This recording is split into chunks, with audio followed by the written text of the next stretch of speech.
Environmental problems are first and foremost people problems. To take care of the places that we care about, whether it be land, forests, seas.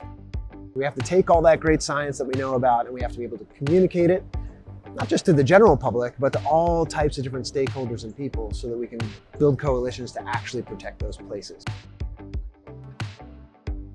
So the environmental conservation and society major is unique in that it allows a student to take the science and the why, but to share that with others to help promote policy, change, and just appreciation for the outdoors and the natural environment.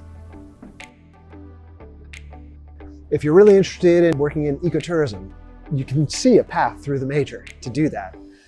If you're interested in being an environmental educator, if you're interested in working in national parks or even state parks or community organizations, there's a number of different pathways through this major. We purposely kept it flexible. You get the grounding in the biophysical and social sciences, and then it's up to you to specialize and follow your own interests. In courses, students learn to bridge the science with communicating with the public about why this environmental conservation is so important. And they do that through creating interpretive signs that then get put up in national parks.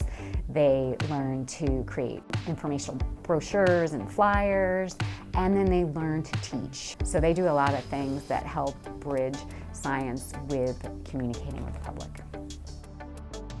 As a student in the Environmental Conservation and Society major, you have the opportunity to pick between 3 tracks. In environmental education and outreach, you have the opportunity to go and teach in a classroom or do more interpretive experiences. In recreation and tourism management, you'll learn more of the science behind why trails and national and state parks are where they are, how you manage for both people and the benefit of the environment. And then in leadership and sustainability, you do a lot more in law and policy. You get that background in natural resources here. Within this major, you have the opportunity to learn so many different skills and then the opportunity to practice them as well. From the Wilderness First Responders class, where you're learning the life-saving techniques that you may use as a park ranger or within the field, all the way to the Leadership Institute in Washington, D.C., where you're there learning the skills from people who are actively making policies affecting the environment and the climate. So you're getting skills specifically here that are going to set you apart in the future because you already have that hands-on application and you're learning, and that's something that I have found very unique to this program.